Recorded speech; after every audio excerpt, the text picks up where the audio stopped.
Good evening, everyone. Welcome to IEEE-SSIT's 10th episode of Hack Horizon. Today we have with us Miss Akshali Jain.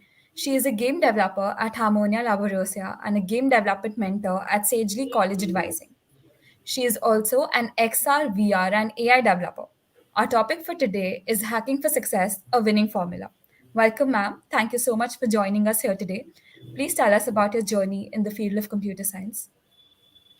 Hi Adya, thank you so much for introducing me, and I thank IEEE Society for inviting me today. Today I will be presenting a bit about like what I did when I was in my college and how did I used to manage my college and internship and like different opportunities which I got in my college and how can you also crack it. So I will start with presenting.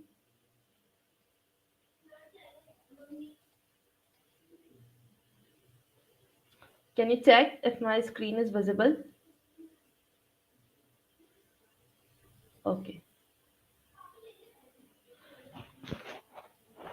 So hacking for success, a winning formula. This statement it itself demonstrates that like how can you win in your engineering or how can you succeed in your engineering by following some tips or tricks or by following some steps which are very important when you are doing engineering in computer science or when you are doing some degree related to computer and you want to get a good job. So let's begin. Hi everyone, my name is Akshali and I'm from Udaipur. I'm a game developer at Harmonia and I work in AR/VR industry.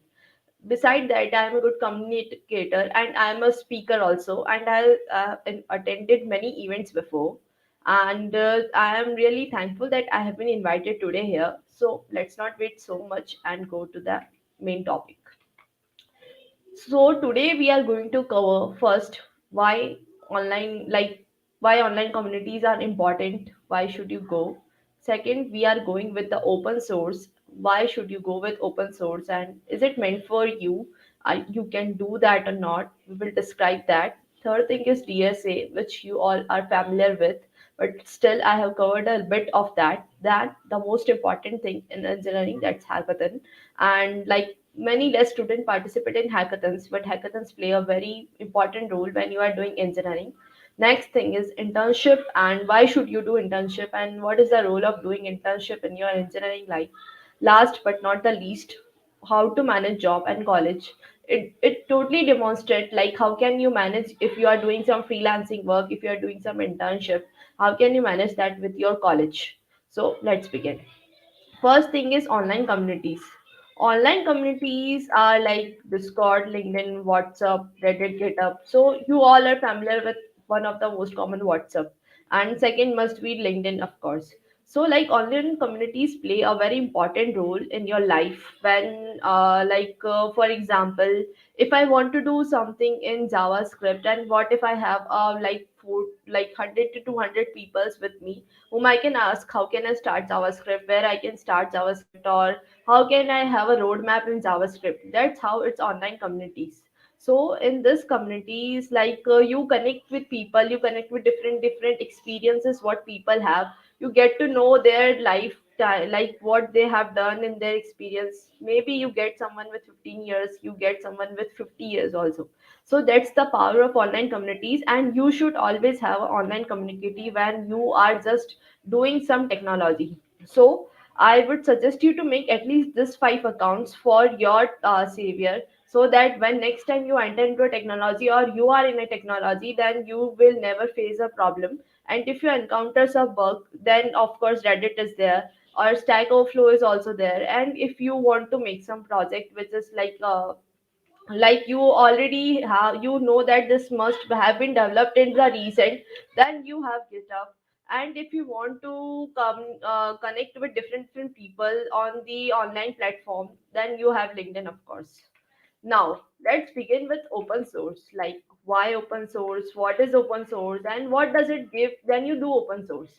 So, firstly, I would like to tell you that in the AR/VR industry, there is a one important open source that is XROS, and this is the opportunity which comes every year when you every year at the month of November. This time maybe it has been delayed because, so if you are more passionate about game, if you are more passionate about AR VR, if you are more passionate to learn Unity, Unreal, then you should apply for this XROS open source fellowship. And like the next are the GSOC, which you all know, so GSSOC. And this is the most important course which all of you must do, 30 days of open source. It's provided by DevSo. So these are the open source opportunities which I have pointed out, and gives you a brief and detailed idea about what is open source and if you want to crack anything in open source. So that's about what is open source. Now let me tell you, uh, like, you know, right, open source is like digging your head in someone else software, finding bugs in someone else code, and then just telling them, okay, we have found this bug in your code. If they accept your code, then that's great. And if they do not, then again begin that journey and find code like bugs in someone else code, right? So, like, what is the benefit of doing open source? Why should you do open source? Firstly, if you are able to find bugs in someone else code, then it's good. Like, as a technical perspective, I'm saying that you should proceed with open source, because it shows that your capability to go through the code which is not known to you from scratch, the code which may have taken like 1 year 2 year to develop, and you can just find the bug, and that's awesome. So actually, what does it give you? It obviously gives you practical knowledge. You get this different knowledge. For example, in JavaScript we have CRUD operations, right? So maybe it's the possibility that before doing learning about any software, you must have not known what is CRUD operations, but to understand that software you are learning CRUD operations. So it expands your practical knowledge. It enhances your confidence to learn new code, definitely, because when you are learning software, you learn new codes, and it make your path very easy to get in some company. Because when you find, for example, I am developing some software and you're finding bugs in my code, then what I will think, that everyone else is praising that, okay, the software is good, the software is good, but you have find bug in my code, means you are thinking in different perspective. You're not in a in a couple, like in a lot of people, you are different highlighted. So that's why that's get you a very easy to get a job in company. Now let's go with why DSA. Of course, DSA, first thing, it gives you internship in product-based company, and everybody knows that. For example, Amazon, Microsoft. Then it helps you to create optimized code, and it gives you problem-solving skills, right? But I must say, if you are an engineering student, or if you are in BCA or in some degree like that, then you must do DSA. You must learn DSA, because DSA not only help at at that part of life where you can crack internship or crack some good job, but when you are developing something, DSA helps you a lot to optimize your code. When you, for example, if you want to make your own so like if you want to make your own program which is not developed by anyone, but if you know DSA, you know the time complexity of that program, you know how that program will run, and you will like if you learn DSA, you will understand how to decrease the time complexity of that program. And that is important when you are in the real world, because when we let me tell you the very basic example. We don't have the patience to run our internet at 1 mbps. We want every time we want a high speed internet to run a work, to do a work. If sometimes, for example, if internet is working very slow, then that's taking a lot of time. Similarly, if your code is working very slow, if you know DSA, you can decrease the time complexity and you can make it more better. But if you do not know DSA, then you have to struggle a lot in future also. So these are the some important platforms such as Codeforces, Geeks for Geeks, Lead Code, and there are many of the platforms. For example, Code Chef and everything. You can take one. You can just put your hands on that, and you can practice and practice. That's what make you perfect in DSA. Next, let's Yeah. go. hackathons. So, Just a small question here. There are many chances when a student is confused between like whether to build a good competitive programming profile or just started contributing open source. So can you just clarify on a bit this? okay. So, build either you want to do open source or build a good competitive profile. The main difference is that if you do only open source, then obviously if company has used some codes, they must have used the data structures to maintain that code, right? So if you should know that DSA, then only you can do open source. And if you want to go completely in competitive profile, if you want to completely go in competitive coding, then you should mainly focus on this, because this helps you to build the product, and open source helps you to find bugs in product. Okay. Yeah. Okay, man. Okay. So next, let's go with hackathons. Hackathons are this are the like everybody must be knowing it, right? Like it is either in college competitions, like where you present your innovation to the judges, and you are given some problem statement. You have to solve that problem within a particular 32 hours or 24 hours, and you have to present an innovative solution to the judges. Or it's between different colleges. Like the most famous is the Smart India Hackathon, which is going right now, and batch one result has been announced today, right? So hackathons play a very major role in your journey, because hackathon makes you a team player. I know, like if you do coding, you become a competitive coder. If you do open source, you get a easy pathway for learning codes. But when you do hackathons, when you participate in hackathons, it makes you a team player, because it makes you learn, it makes you experience the quality of each and every part of technology what you are using. For example, just try to work on 24 hours on particular technology, and then just present it your different code to the person. We are like the teachers, and then you will understand that why hackathons are important, because it makes you a team player. Next thing is, you learn communication. Now communication is right now, in nowadays it has been replaced by the word talking, right? But it's not actually talking. Communication is the way of communicating our ideas. It's way of giving, like passing our ideas to different people or taking their ideas. That's what communication is. And second thing is innovation. So you get to know more and more about innovation. You get to know more and more about communication. That's why you should do participate in hackathons. And of course, connections are always there. Whatever you do, that's open source or DSA or online communities, connections will always benefit you a lot. So it does not matter if you win or lose a hackathon. You will learn a lot from a hackathon, because for example, I will give you one experience from my life journey, right? So I have been to different hackathons during my past time. And like for the sum of the hackathons, we did a lot of work. We made a lot of presentation of videos. We made very edited videos, but we were not even selected for the second round.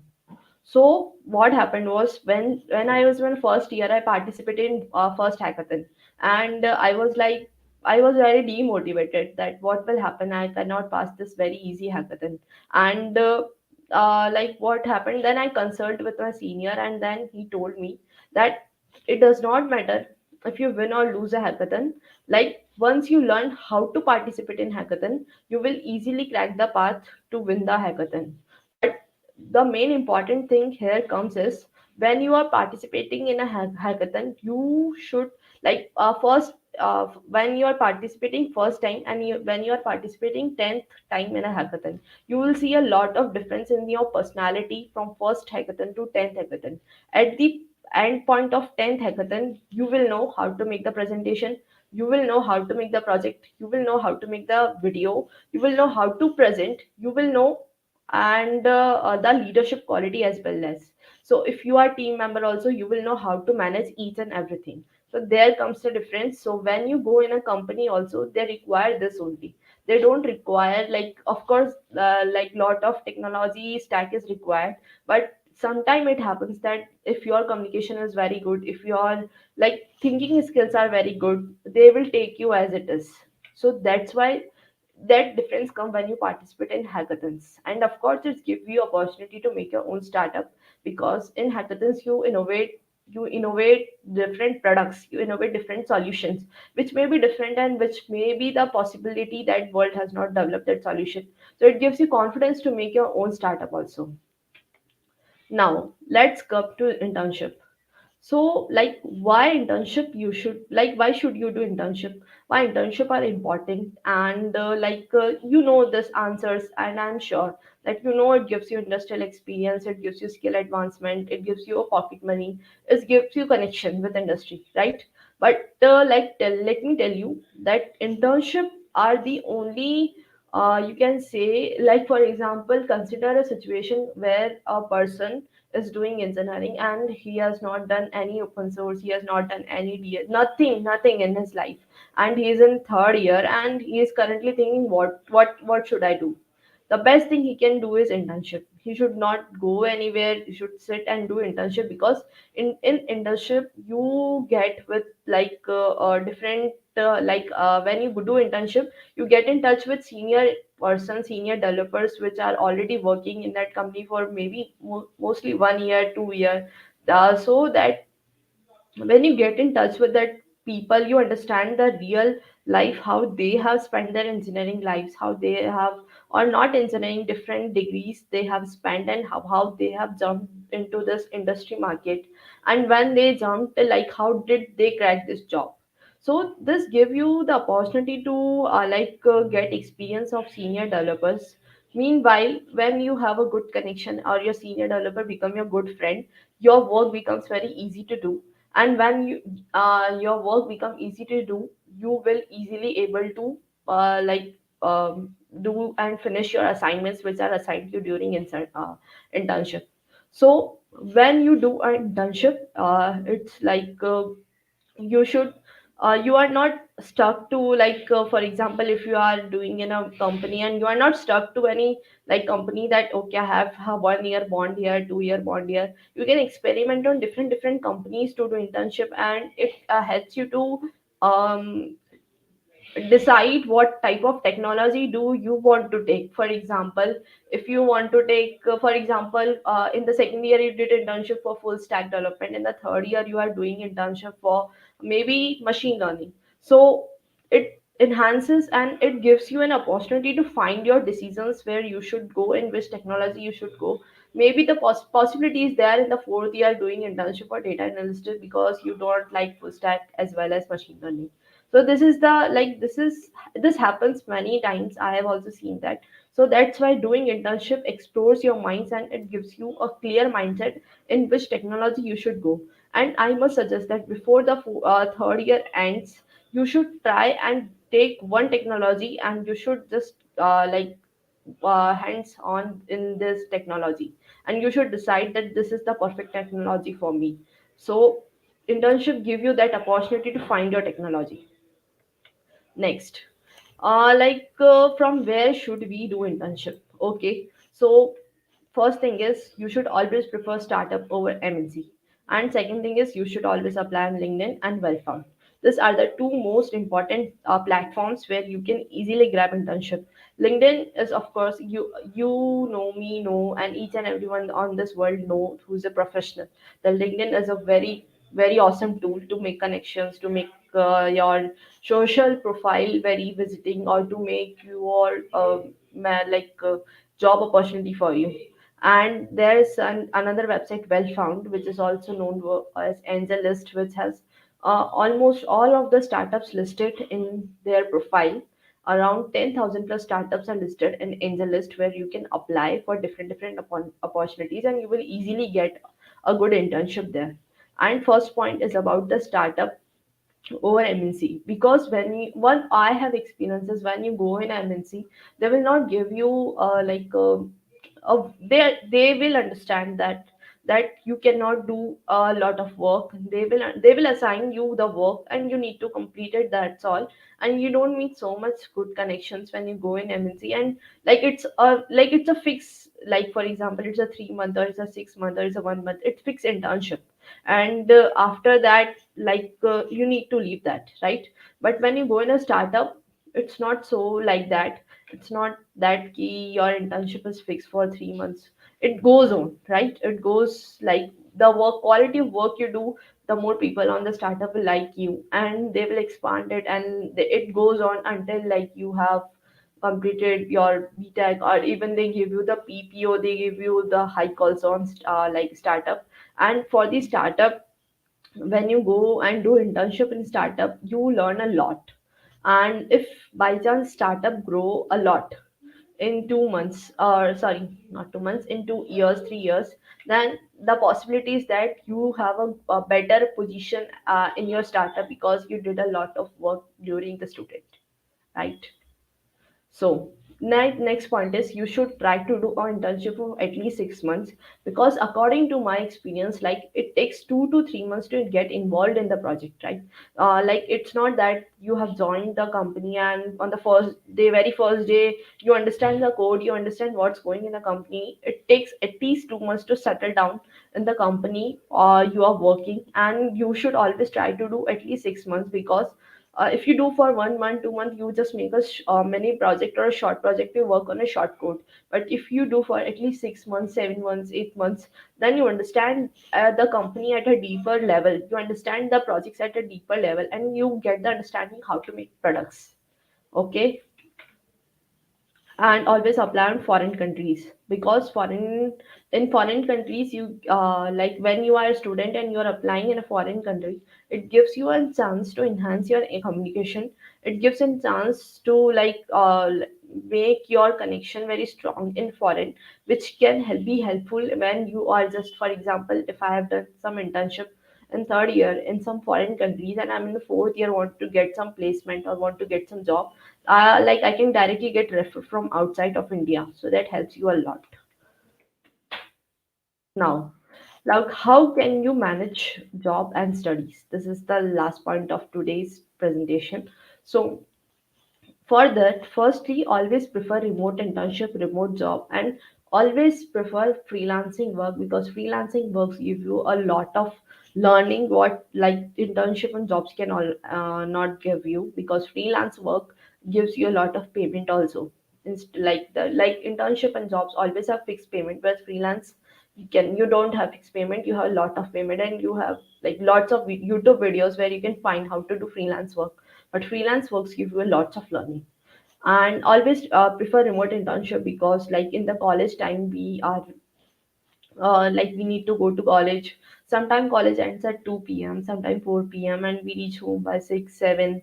So after that, going to some internship and doing that for 9 p.m., 10 p.m., it's not good for health, firstly. Secondly, it's not good for like our mind also. Our mind cannot continue like grab and grab. It needs some rest. So if you are doing some remote internship, you are at your home, you are at your self pace and doing something which is like you are also learning something and you are also doing something, so it does not hesitate you to do work.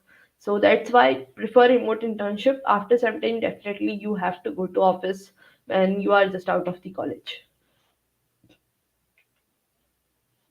Second thing is always have the proper plan for the day in the morning. So that's what most successful people do in their life. Either they make a diary note at the end of the day when they sleep, or in the morning when they wake up, they just write few points. You can use many app, Google Task is also there, but you should have a plan. What are you doing the whole day? That makes you management very properly, and that gives you opportunity to save your time so that you can use that skill in sports, or if you are like in other cultural activities where you can find peace, right? So that is also very important when you are having a right? And you should think a 60/40 ratio to focus on studies and work. So till second year you should do 60% studies and 40% this development project and everything. And when you are in third year and fourth year, you should 40% studies and 60% work on internship and job. That's how you can just go better than others. And you should like make more and more projects, at least one project 1 month you should make if you are want to learn something new. And you can do courses from Udemy. Like Udemy is the best platform. First is YouTube and second is Udemy. So thank you. Thank you, ma'am. It was a wonderful session and always a very informative session we have. And now we will be taking up some questions. With the emergence of AI, what tech stack should we learn that will promise us a good placement at a college level? Okay, so if you want to get a good placement, firstly you should go with machine learning, data analyst, AR VR developer, game developer, and then full stack developer, web development, front end development. These are the technical prospects of the technical prospects where you can grab a good opportunity and a good placement. And if you are not so technical, if you are not so in coding, then you should go with business analyst. But ma'am, nowadays the companies are seeking more into competitive programming rather than machine learning during college placements. So should we do machine learning as a like also with CP or just be focused on a one skill? So you should do competitive programming because it helps you to get a problem solving skill, right? So that is very important because engineers are made to design new innovative solutions for particular problem. And like development is important with the competitive programming. For example, like you have if you are doing some CP and if you are at a good rank, and you are also doing some another thing, for example some development, full stack web development, that helps you to be better, far better than others. You can do one at a time, but doing two at a time get you much better than others. Okay. Ma'am, one of our viewers has a question like, how did you get your first internship? They want to know your experience. Okay, so I got this internship with the help of the my connection, like like one of the company member visited our college, and at that time we were presenting like some augmented reality and virtual reality projects, and he liked that so much that he invited us, or he gave us the opportunity to work for them. Okay. Will having a more number of degrees will help retain us? Like I also have BTech degree, so I don't know.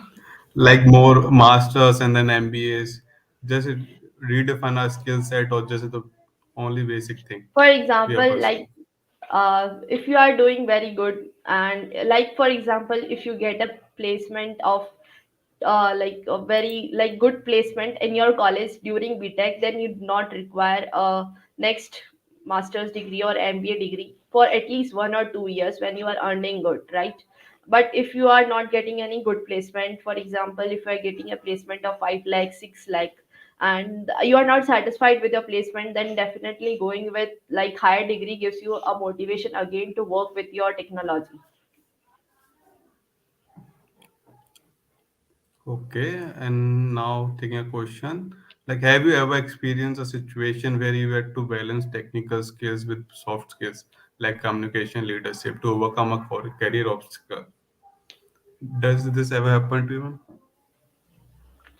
Yeah, like obviously we have to manage technical skills with communication skills. Like technical skills are most required when you are in the like competitive market or when you are in this industry. But if you don't have communication skills, then you are just like you cannot communicate your ideas to people, you cannot communicate the points to your people, you cannot communicate, then what is the like purpose of having good technical skills if you cannot communicate your errors, your bugs, or if you cannot communicate your codes to people? Yeah. Okay, thank you, Jen. Uh, any more questions? Yeah, which language should we prefer for solving DSA questions? For solving DSA question, you should prefer C++. I suggest that because like Java is also preferred by most of the people, but I don't like Java. It's okay. So because when you are in your first year, in your first semester, you are first taught to learn C programming language in most of the college because it covers the basic of each and every language. Like it's the basic of the programming, right? So each and every person is taught that C language. After that, studying C++ become a little easier because you understand the architecture and the frame and the body of the language, programming language. So you should go with C++ from my perspective. Okay, and Anukant has a question. How important has networking been in your career, and do you have any tips for effective networking? Sorry, effective networking. Okay. So like networking is important because if you have good network, you can communicate like for example, the earlier question was there if you should have more number of degrees to retain yourself, right? So if you have a good network, you have opportunity to connect with people who have done this type of, like for example, MTech, BTech, MBA, or MTech, BTech, MS. So that networking plays a very important role there, right? And like yes, I have like to have effective networking. You should be more active on LinkedIn. You should be more active on online communities for the tech stack you follow. Okay. We will just have one more question and we will wrap up after this. Okay. How do you let rejections and layoff not define you, especially during COVID? Like uh, okay. So like during COVID, I was also a student at that time. So like I didn't face layoff or I didn't face rejection. Layoff generally happened after COVID, so yeah. Yeah. So okay. I